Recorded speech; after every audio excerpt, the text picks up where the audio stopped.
Hey everybody, Rob Maurer here, and we are here for the second episode of today. Make sure you don't miss the earlier one. It's about Sandy Monroe and some of the teardown with the Mach-E and the Model Y. But today we have some breaking news, so I figured we got to do a second episode here to talk about this. This has been a long time coming, as you can see on the screen here. Tesla has now released the full self-driving subscription. So drum roll, the pricing is $199 per month. So you can see that Tesla has added it to their app store, I guess, the upgrade section of their app under the subscribe tab. So previously there was the premium connectivity. That was kind of one of the only things that was housed in there. Now the full self-driving capability has been added. Same feature set here as what we would see with the actual upfront option, which of course we know costs $10,000. So at $199 per month, we're looking at a break-even period of time for the subscription of 4 years and 2 months. So I think a while back we had gone through an episode running through a little bit of the earnings potential for the subscription option. And I think this is actually what we had modeled in that episode. So this is pretty close to what I had expected. I was thinking maybe $199, maybe $249. But I think that's probably about right for Tesla. You know, the average time that people are going to keep a car, I guess I don't know offhand, but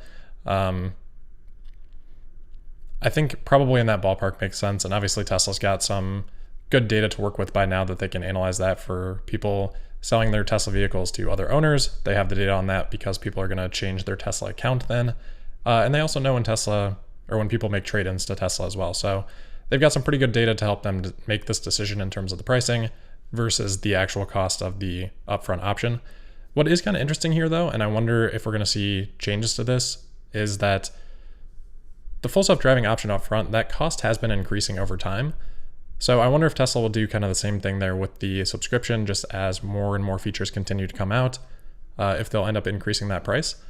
I don't know if that's worth a question on the earnings call, but it would be interesting to hear what Elon has to say on that. Hopefully someone can get a response on a question like that on Twitter at some point. But yeah, a long time coming. So this is obviously for investors, what we're going to see here is a reduced upfront revenue and reduced upfront profitability from Tesla. This is going to start having an impact in Q3 now that Tesla has released this option, because fewer people are just going to opt for that upfront payment. And someone's saying look on Tesla's website, Rob. Just trying to make sure I'm not missing anything here. But what I was saying there is that it's going to be interesting to see. Well, let's see.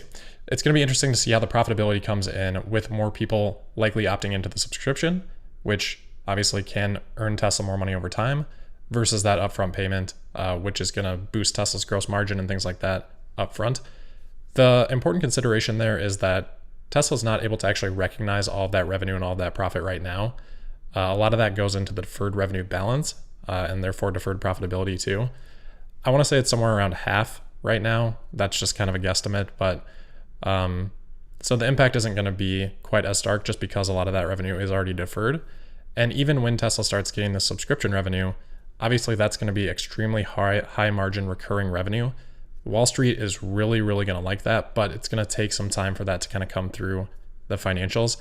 I wonder if Tesla will kind of separate that out into its own line item to give better visibility into how that business is developing over time, because it should develop really well. And, you know, we've seen with stocks like Adobe, when they have gone over to those monthly subscription prices, it's had a really, really big positive impact on the business. So the other couple of details here that I just want to make sure to cover quickly. If you do already have enhanced autopilot, the cost of the FSD subscription is just going to be $99 per month here. Thanks to someone that tagged me on Twitter on this. So obviously enhanced autopilot, since you've already paid a portion of the upgrade cost for FSD, it's going to be a little bit cheaper for the subscription. And then the other thing here, if you have not purchased the full self-driving option and you have an older hardware vehicle that is capable of having the hardware 3 chip designed by Tesla, having that added, then you're going to have to go ahead and pay $1,500 a month according to this Reddit post here. So they're saying $1,500 a month for those that don't have the FSD computer, or sorry, $1,500 total, of course, for those that didn't have the FSD computer. And then from there, $199 per month. So 1,500 just to cover the cost of that update in the hardware, which obviously Tesla has designed for upfront. My understanding is that if you do purchase the $10,000 option, that is included. Obviously, it would need to be, so a little bit more if you don't have that already, and then that would set the break even to be a little bit longer, 6 or 7 months longer there.